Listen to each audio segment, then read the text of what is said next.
They called her a ruined woman, a soiled dove who rode with outlaws and carried the devil's stain. In the unforgiving town of Bitter Creek, Wyoming Territory, Clara Montgomery was a pariah condemned to freeze in the shadows of righteous, hypocritical men.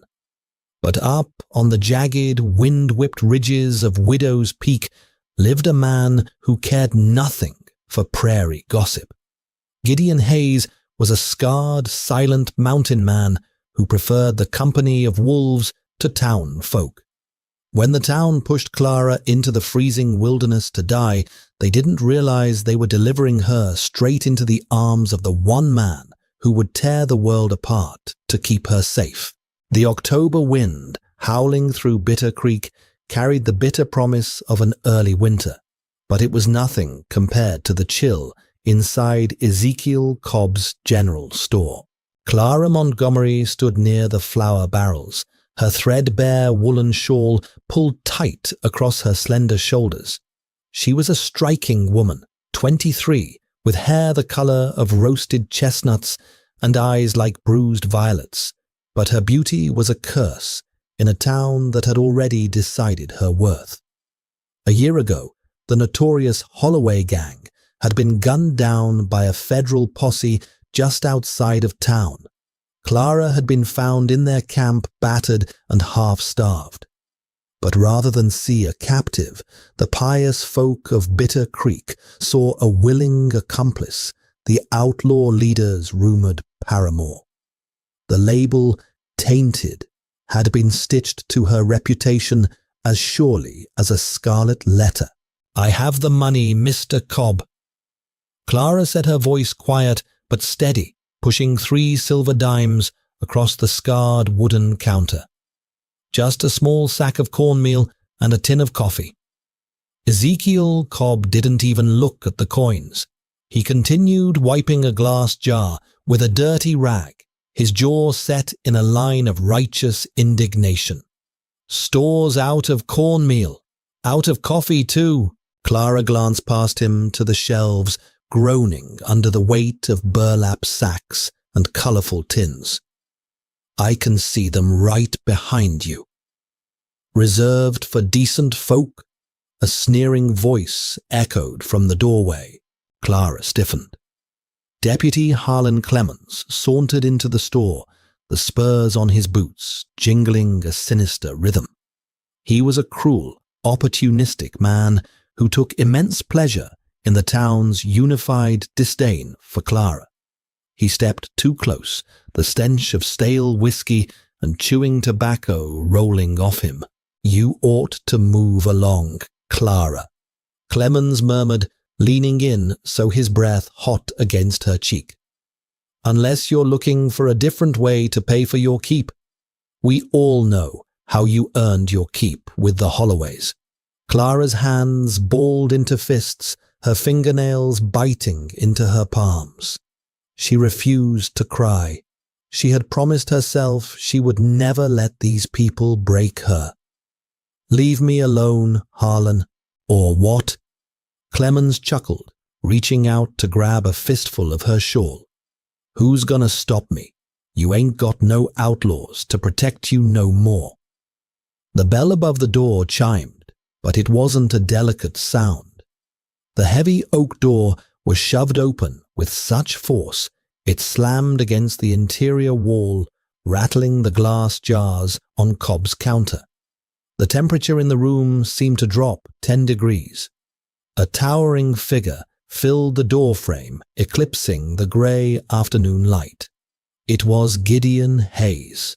Gideon came down from Widow's Peak only twice a year to trade furs, and his presence always brought the town to a nervous standstill.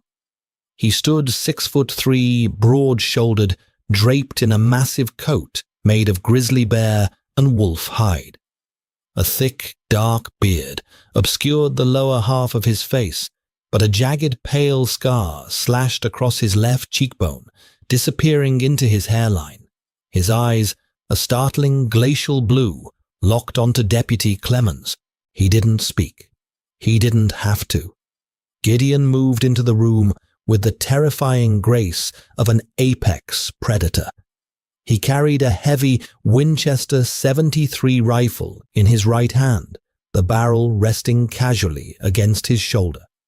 He stepped up to the counter, towering over the deputy.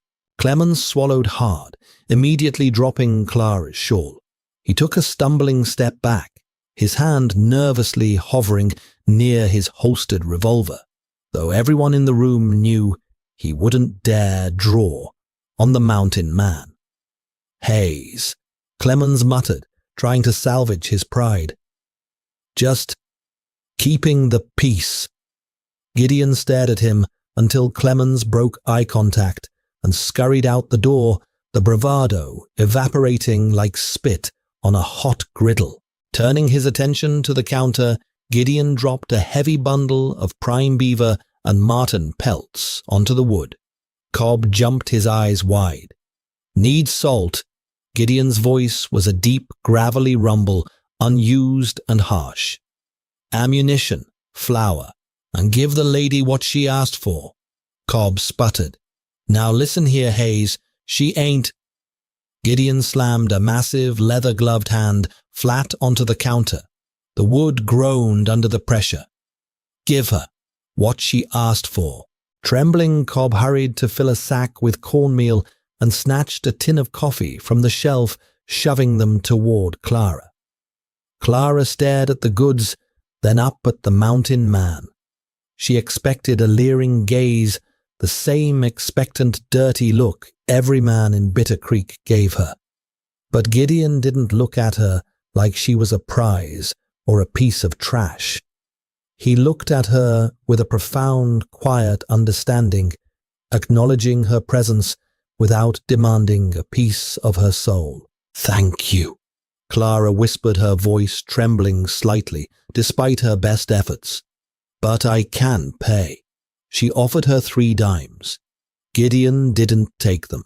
He swept his supplies into a burlap sack, tipped the brim of his weathered slouch hat a fraction of an inch, and walked out into the biting wind. Clara stood in the quiet store, her heart hammering against her ribs, feeling seen for the first time in a year. By late November, the Wyoming winter did not just arrive. It attacked. The sky turned the color of bruised iron, and the temperature plummeted to a bone-snapping cold. Clara's situation had gone from miserable to desperate. She had been renting a drafty single-room shack on the edge of town from a widow who turned a blind eye to the gossip as long as the rent was paid. But the widow had passed away, and the property was quickly bought by Josiah Reed. Josiah Reed was Bitter Creek's wealthiest rancher and the head of the town council. He was a man who wore expensive woolen suits and hid his cruelty behind a veneer of civilized respectability. But Clara knew the truth about him. She had seen him out in the Badlands. On a freezing Tuesday evening, Reed came to Clara's shack, accompanied by 2 of his rugged ranch hands. He didn't bother knocking. He kicked the flimsy wooden door open. "You have 1 hour to vacate my property, Miss Montgomery." Reed said, his cold eyes sweeping over her meager belongings. "I don't harbor sinners on my land." "Mr. Reed, please," Clara begged, clutching a blanket to her chest. "Look at the sky. There's a blizzard coming. If you put me out now, I'll freeze." Reed stepped closer, his voice dropping to a sinister hiss that his men couldn't hear. "Then perhaps you should finally tell me where Silas Holloway buried the lockbox from the Denver train robbery. I know you know, Clara. Tell me, and you can stay in my own manner. Keep your mouth shut, and the snow will take you tonight." Clara shuddered, staring into the black, dead eyes of the man who had secretly funded the Holloway gang's raids. "I don't know what you're talking about." Reed's face twisted in fury. He backhanded her across the cheek, sending her crashing into the small table. "Throw her out," he snapped at his men. "And if she tries to sneak into any barns tonight, shoot her for trespassing." They tossed her into the freezing mud, throwing her small canvas bag of clothes after her. As Reed rode away, the first heavy flakes of snow began to fall. The town of Bitter Creek shuttered its windows and locked its doors. Not a single lantern was left burning for her. Clara knew if she stayed in town, she would die of exposure or be murdered by Reed's men. Her only chance was to walk the 10 miles through the pass to the neighboring settlement of Hope's Crossing. It was a fool's errand in a storm, but it was her only errand. By midnight, the snow was a blinding, swirling wall of white. The wind shrieked like a dying animal, tearing at Clara's thin coat and shawl. Every step was an agony of effort. The snow was up to her knees, dragging at her heavy frozen skirts. The cold was a physical entity, biting through her boots, turning her toes into blocks of wood. "Keep moving," she chanted in her mind. One more step, but the mountain trail leading up toward the pass was unforgiving. She didn't realize she had veered off the main road and onto the switchbacks of Widow's Peak until the terrain grew impossibly steep. Her lungs burned with the icy air. Her vision narrowed to a dark, hazy tunnel. Her legs finally gave out, and she pitched forward into a deep snowdrift. The snow felt surprisingly warm. It felt like a heavy, soft blanket. Clara closed her eyes, the pain fading into a dangerous, lethargic peace. She thought of her brother, who had died trying to protect her from the outlaws. She was sorry she hadn't been stronger. The darkness closed in. High above Gideon, Hayes was fighting the gale. He had been out securing his trap lines before the storm locked the mountain down. His massive snowshoes kept him afloat, his wolf fur hood pulled low. He was a man accustomed to the brutal extremes of nature, moving with practiced efficiency. As he navigated a ridge, his sharp eyes caught an anomaly, a disturbance in a snowbank beneath a cluster of jagged pines. It was barely visible, just a patch of dark wool showing through the accumulating white. Gideon approached cautiously, his rifle ready, expecting a wounded mountain lion or a frozen deer. When he swept the snow away with his gloved hand, his breath hitched. It was the woman from the general store. She was as pale as the snow around her, her lips a frightening shade of blue, her eyelashes caked with ice. Gideon ripped off his heavy leather glove and pressed 2 fingers to her throat. The pulse was there, but it was a faint, struggling flutter. Damn it! Gideon swore the word lost to the wind. He didn't hesitate. He stripped off his massive bearskin coat and wrapped it tightly around her small, freezing frame. Lifting her effortlessly into his arms, he held her flush against his chest to share his body heat. The cabin was a mile away, a brutal uphill climb through a whiteout. Gideon pushed his body to its absolute limits, his muscles screaming against the incline and the weight. He didn't stop. He didn't rest. He focused entirely on the faint rise and fall of the bundle in his arms.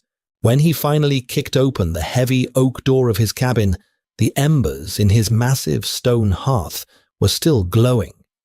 He laid Clara gently on his large bed, constructed of thick pine logs and covered in thick buffalo robes. He knew the danger of warming her too quickly. He built the fire up gradually, creating a steady, life-saving heat. With awkward but entirely respectful hands, he removed her frozen boots and wet woolen stockings, wrapping her feet in warmed flannel. He heated stones by the fire, wrapped them in cloth, and packed them around her shivering body under the furs. For 2 days, The blizzard raged outside, sealing the cabin in a tomb of white, and for 2 days Gideon did not sleep. He sat in a heavy wooden rocking chair beside the bed, feeding the fire, forcing warm willow bark tea and rich venison broth past her lips when she woke in feverish delirium. He watched her fight for life. He saw the bruises on her cheek and arms marks made by men, not the mountain. A slow, terrifying anger began to build in the mountain man's chest. He had retreated from the world to escape the cruelty of humanity, but it seemed the cruelty had followed him right to his doorstep. On the morning of the 3rd day, the wind finally stopped howling. A harsh, brilliant sunlight pierced the frosted window panes of the cabin. Clara opened her eyes. The fever had broken. Her body ached with a bone-deep weariness, but the terrifying numbness was gone. She was warm, immensely warm. She blinked, her vision slowly coming into focus. She was staring at a ceiling of heavy hand-hewn logs. She turned her head. The cabin was sparsely furnished but immaculately clean. A massive stone fireplace dominated one wall, a pot of something savory bubbling over the flames. And sitting at a sturdy wooden table, meticulously cleaning a hunting knife, was the giant from the general store. Clara gasped and tried to sit up, but her muscles betrayed her. She winced, falling back against the pillows. Gideon looked up, his blue eyes locking onto hers. He set the knife down, wiped his hands on a rag, and poured a tin cup of water from a pitcher. He walked over to the bed, his movements surprisingly quiet for a man of his size. "Drink," he said, holding the cup to her lips. His voice was rough, like 2 stones grinding together. Clara drank greedily, the water soothing her parched throat. When she finished, she looked up at him, fear and confusion warring in her chest. "Where am I?" "Widow's Peak," Gideon replied, stepping back to give her space. "My cabin. You were freezing to death in the snow." The memories came rushing back. The eviction, Josiah Reed's violent blow, the endless blinding white. Clara pulled the thick buffalo robes tighter around herself, suddenly painfully aware of her vulnerability. "You saved me." "You have spirit," Gideon noted, returning to the table. "Most would have died at the bottom of the trail. You made it a mile up the mountain." Clara looked away, shame flushing her cheeks. "You shouldn't have brought me here. I'll bring you nothing but trouble." Gideon scoffed quietly. "I ain't afraid of trouble." "You don't understand." Clara's voice trembled. "The town. They call me Tainted. I was with the Holloway gang. They think I'm a thief, a whore. If they find out you're harboring me, they'll turn on you too." Gideon paused, his hands resting on the table. He looked at her, truly, looked at her, seeing past the defensive posture and the terrified eyes. "I don't care what the town thinks. A town that leaves a woman to freeze in a blizzard ain't got no moral high ground to judge anyone from." He leaned forward slightly. "And I don't believe 'em." Clara stared at him, stunned. "You don't—" "I know the look of a wild animal, and I know the look of an animal in a trap," Gideon said softly. "You got the look of a trap. Tell me the truth." The absolute lack of judgment in his voice broke the dam inside Clara. The story she had kept locked inside the truth that the sheriff and the town had refused to listen to finally spilled out. She told him how she and her older brother Thomas had been traveling west when their wagon was ambushed by Silas Holloway and his men. Thomas had fought back and was shot dead in front of her. Holloway, cruel and sadistic, had taken Clara as a prize, keeping her bound and guarded in their camps for 6 agonizing months. She wasn't his lover. She was his prisoner, beaten and starved. Then there was the Denver train job. Clara said, tears silently tracking down her cheeks. They stole $40,000 in gold certificates and bearer bonds, but the federal marshals were hot on their trail. Silas hid the lockbox in a cave in the Badlands. I was in the wagon. I saw where he buried it. Gideon frowned, his brow furrowing. If the marshals killed the gang, why didn't you show them the gold? Because of Josiah Reed. Clara whispered the name, tasting like ash in her mouth. Gideon's eyes narrowed. The rancher. Clara nodded. Reed was the inside man. He funded Holloway, told him which trains to hit, which cattle drives to ambush. In return, he got a cut of the money to build his empire in Bitter Creek. The marshals didn't know. When they brought me to town, Reed was there, acting like a pillar of the community. He cornered me. He told me if I ever breathed a word about him or about where the gold was, he would make sure I hanged for my crimes with the gang. He made sure the town thought I was a willing outlaw, so my word would mean nothing. Gideon absorbed the information, his massive chest rising and falling slowly. The puzzle pieces clicked into place. The eviction, the bruises. He wants the gold, Gideon stated. He bought my property to throw me out into the storm, trying to break me so I'd finally tell him, Clara said, scrubbing her face with her hands. I'm a dead woman, Mr. Hayes. As soon as the snow clears, he'll send men to find my body. When they find out I'm not dead, they'll have to come through me. Gideon interrupted. The absolute certainty in his voice made the air in the cabin feel heavy. Clara looked at him, her heart skipping a beat. Why? Why would you risk your life for a stranger, for a ruined woman? Gideon walked over to the fireplace, staring into the flames. He was silent for a long time. When he finally spoke, his voice was tight with an old buried agony. 10 years ago, I had a wife, a son. Cholera swept through our settlement in Kansas, the town, the people we thought were our friends. They got scared. They quarantined the sick in a barn outside of town and refused to bring food or medicine. They let them die. My wife, my boy. I couldn't save them. I buried them, walked away from mankind, and came up here. He turned his head, looking over his shoulder at her. The scar on his face seemed to stand out starkly against his pale skin. I swore I'd never let the cruelty of cowards take innocent life in front of me again. You ain't ruined, Clara. You're a survivor. And as long as you're under my roof, you're safe. Clara felt a profound shift in her chest, a warmth that had nothing to do with the fire or the blankets.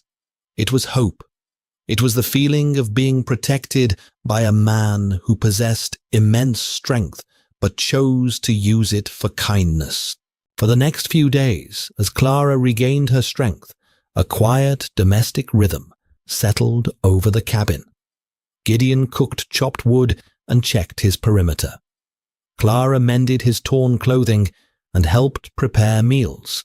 The silence between them, once filled with tension, grew comfortable, thick with unspoken attraction. Gideon would catch himself staring at the way the firelight danced in her chestnut hair. Clara found herself drawn to the rugged lines of his face, the gentle way his massive hands handled fragile things. One evening, as Clara was reaching for a high shelf to retrieve a tin of salt, her injured leg gave out. She stumbled backward with a gasp. Gideon crossed the room in 2 massive strides, catching her by the waist before she hit the floor. His arm was like a band of iron around her, solid and unbreakable. Clara clutched his forearms, her breathing shallow as she looked up into his face. They were inches apart. She could smell the scent of pine needles, wood smoke, and clean male sweat on him. His eyes darkened, dropping to her lips for a fraction of a second before meeting her gaze again. For the first time since her brother died, Clara felt completely, utterly safe. She didn't pull away. She leaned into his strength, and slowly Gideon reached up his rough thumb, gently brushing a stray lock of hair behind her ear. It was a moment suspended in time, fragile and beautiful. Then the illusion shattered. From far down the mountain trail, carrying clearly through the crisp, still mountain air, came the distinct baying howl of tracking hounds. Gideon froze his hand, dropping from her face. He stepped past her to the window, peering down the treacherous switchbacks. The snow was beginning to melt in the sun, making the trails passable again. They didn't wait for the thaw. Gideon growled his hand, instinctively dropping to the heavy revolver on his hip. Reed didn't assume you were dead. He sent a posse. Clara's blood ran cold. The hounds were getting closer. The sanctuary of Widow's Peak had just become a fortress under siege. The baying of the hounds echoed off the granite walls of Widow's Peak, a chilling sound that tore through the fragile peace of the cabin. Gideon did not panic. He moved with a terrifying, practiced efficiency. He strode to the heavy, iron-bound chest at the foot of his bed, throwing open the lid to reveal a cache of ammunition and weaponry that would make a cavalry outpost jealous. He tossed a heavy bandolier of cartridges onto the wooden table, followed by a double-barreled shotgun. Then he turned to Clara. He reached into his holster and pulled out a sleek, well-oiled Colt single-action Army revolver.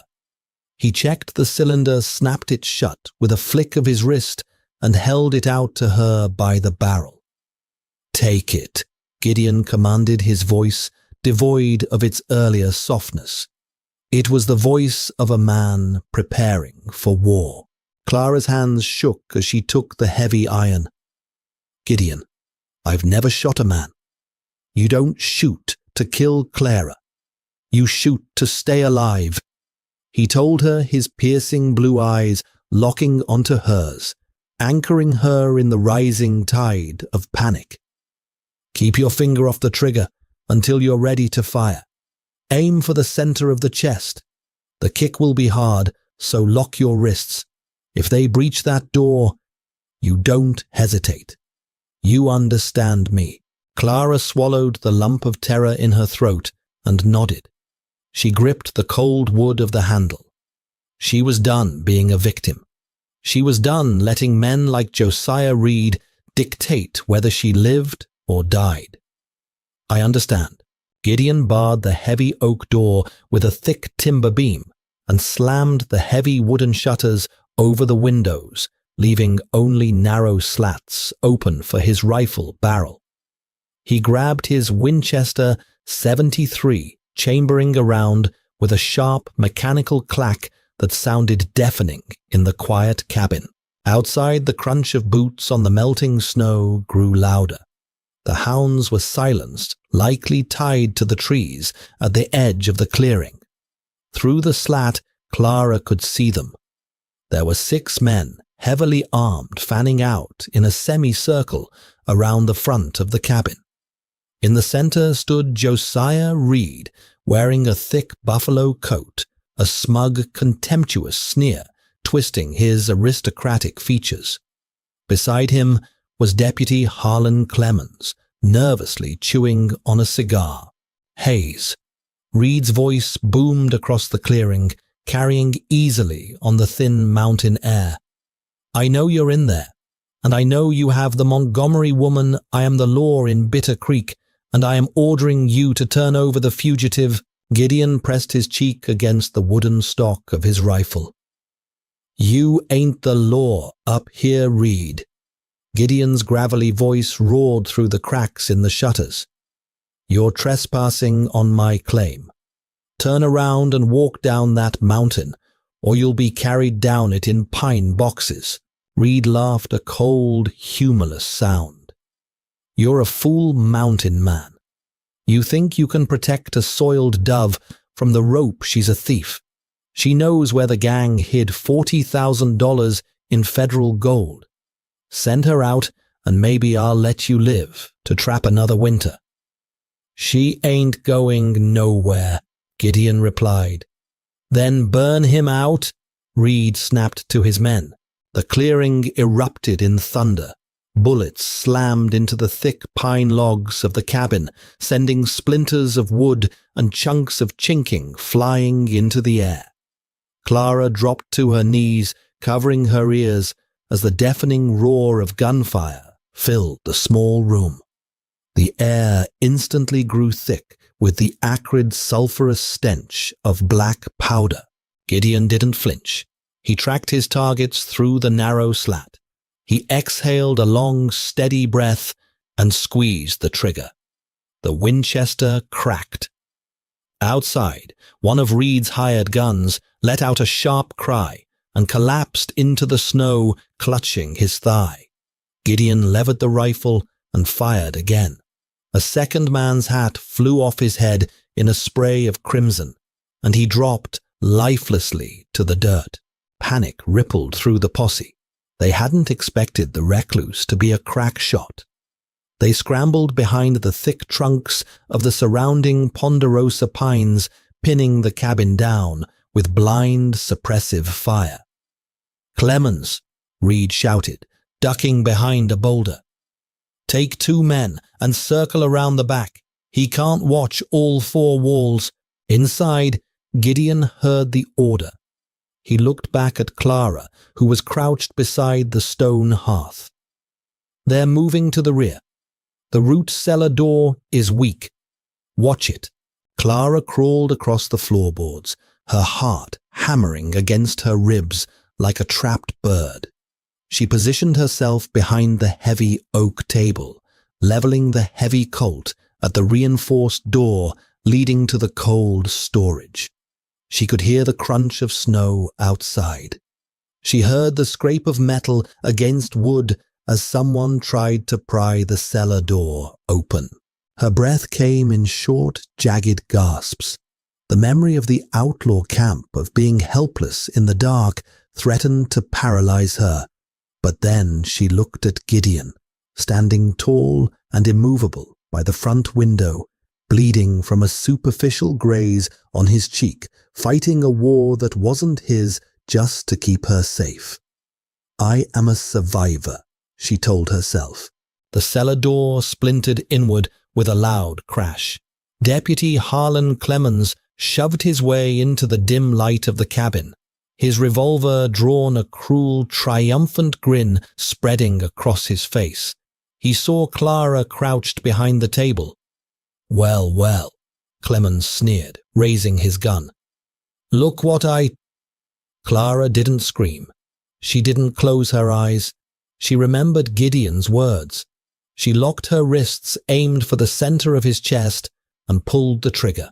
The recoil was massive, throwing her arms upward and bruising her palm. But the blast was devastating. Clemens was thrown backward, his chest torn open, crashing through the splintered door and landing dead in the snow outside.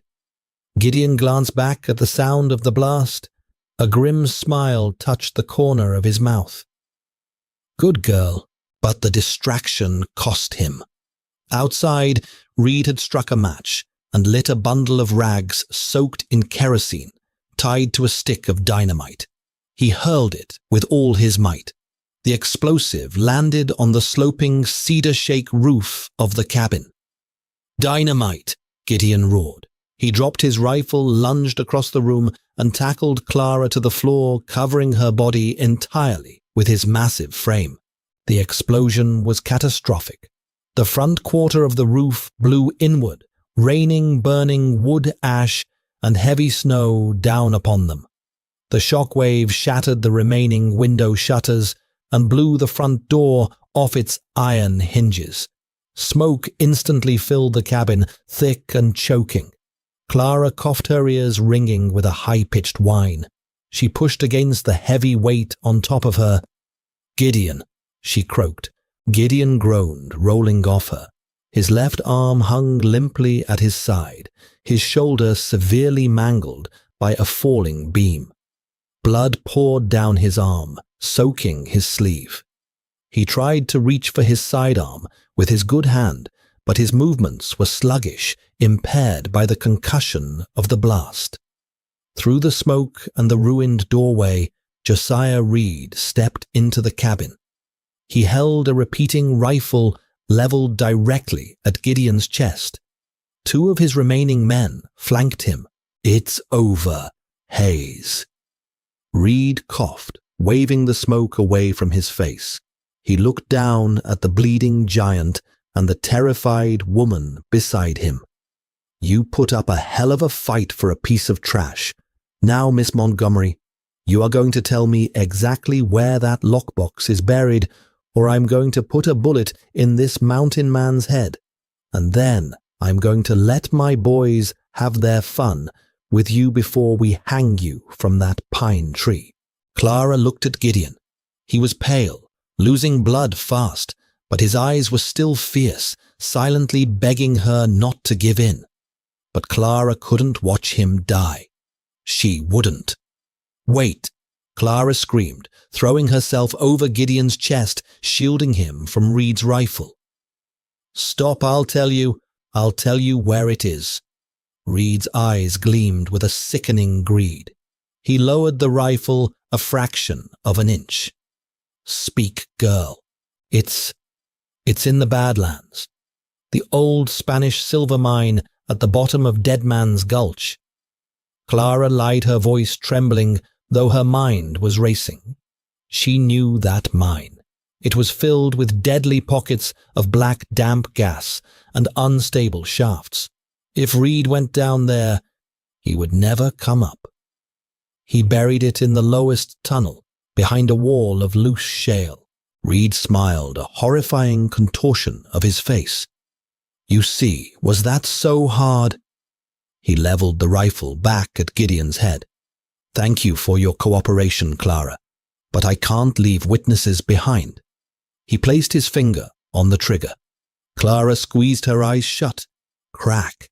A gunshot rang out, but it didn't come from Reed's rifle. Josiah Reed screamed a high, reedy sound as his right kneecap shattered into a mist of blood and bone. He dropped his rifle and collapsed to the floorboards, writhing in agony. His two hired men spun around, raising their weapons, but they froze. Stepping through the ruined doorway surrounded by the swirling smoke was a man wearing a long canvas duster and a wide-brimmed hat. Pinned to his vest was a gleaming silver star.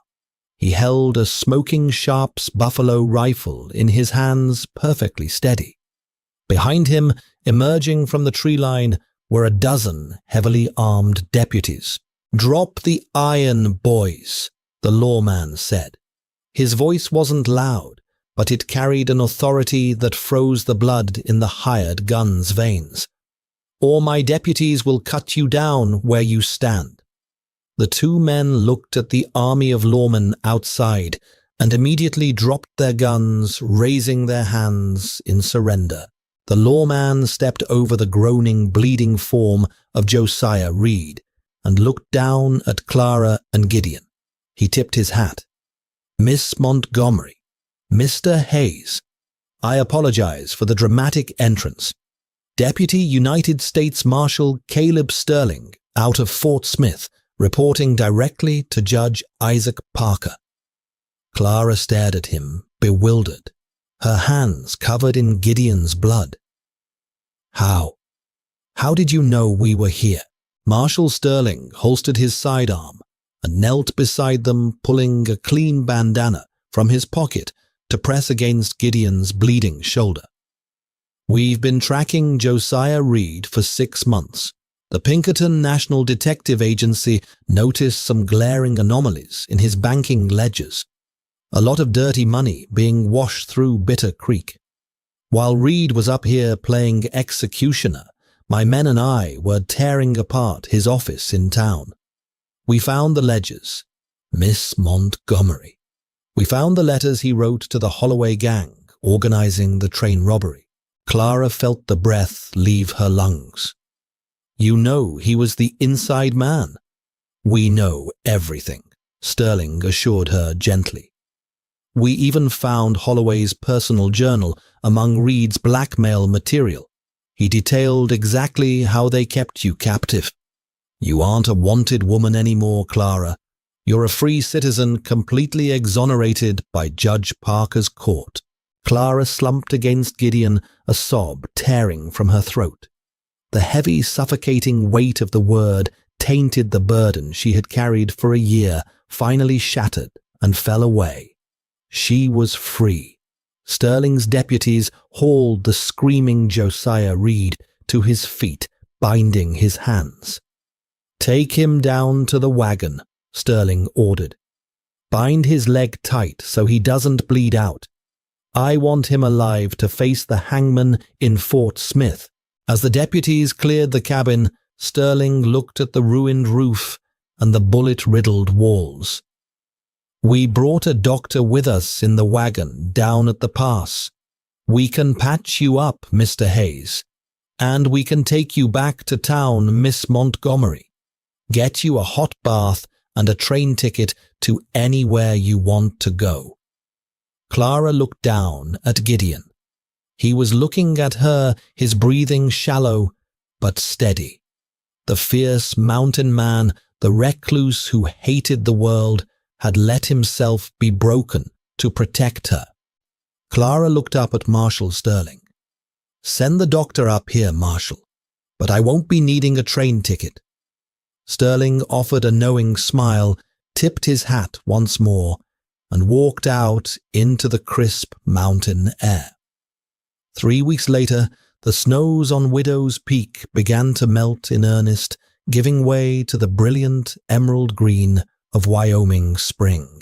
The cabin had a new roof patched together by Gideon's one good arm and Clara's surprisingly capable hands.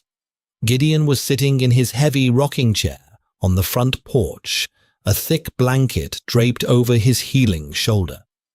He was whittling a piece of soft pine with his hunting knife, the silence of the mountain wrapping around him like a comforting cloak. The door opened behind him and Clara stepped out.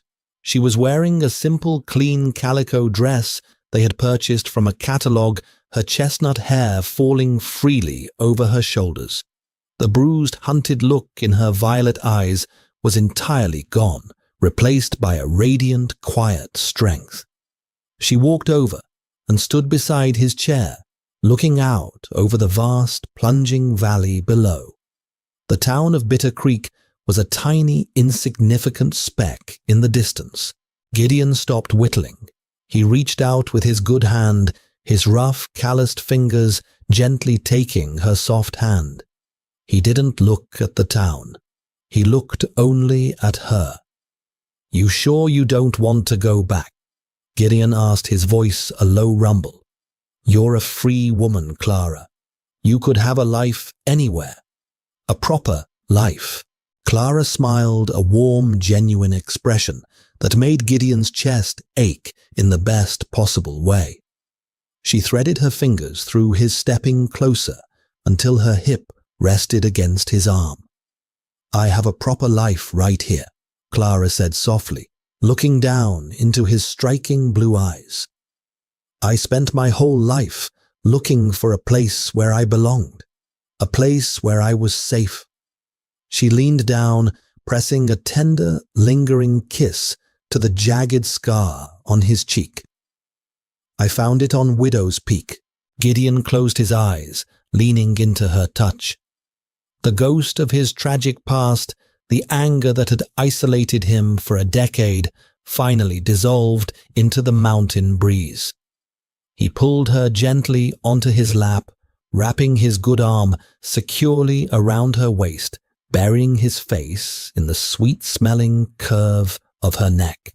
They had both been broken by the cruelty of the world below. But up here, touching the sky, the outcast and the mountain man had built a fortress of love that no storm and no man could ever tear down. Thank you so much for watching this incredible story of survival, redemption, and untamed frontier love. If Clara and Gideon's fight against the corrupt town of Bitter Creek kept you on the edge of your seat, please hit that like button. Right now, it really helps the channel grow and lets us know you want more thrilling Western romance dramas. Don't forget to share this video with your friends and family who love a good historical tale where justice and true love conquer all. And if you haven't already, be sure to subscribe and ring that notification bell so you never miss out on our upcoming real-life inspired stories, Wild West legends, and epic frontier sagas. Drop a comment below telling us your favorite part of the story, and we will see you in the next adventure. Hi, my name is Robert Bowen, the owner and manager of Rugged Heart Man. After watching the video, The Town Called Her Tainted, but the Lonely Mountain Man Saw Only the Woman, I'd really like to know what you think. How did this story make you feel? What stayed with me most was the feeling of acceptance. This story touches on something many people can relate to, the desire to be seen for who we truly are, rather than being judged by labels, rumors, or past mistakes. There was a quiet warmth in watching someone choose understanding over judgment. One gentle lesson from this story is that first impressions and public opinions don't always tell the whole story. Sometimes it takes a kind heart to see the value in someone that others overlook. Do you think the mountain man saw her differently from the very beginning? And which moment in the story resonated with you the most? In everyday life, we all have opportunities to look beyond assumptions and treat people with a little more compassion. That simple choice can make a real difference. If this story meant something to you, I'd love to hear your thoughts in the comments. And if you enjoy these heartfelt mountain stories, feel free to like and subscribe for more from Rugged Heart Man.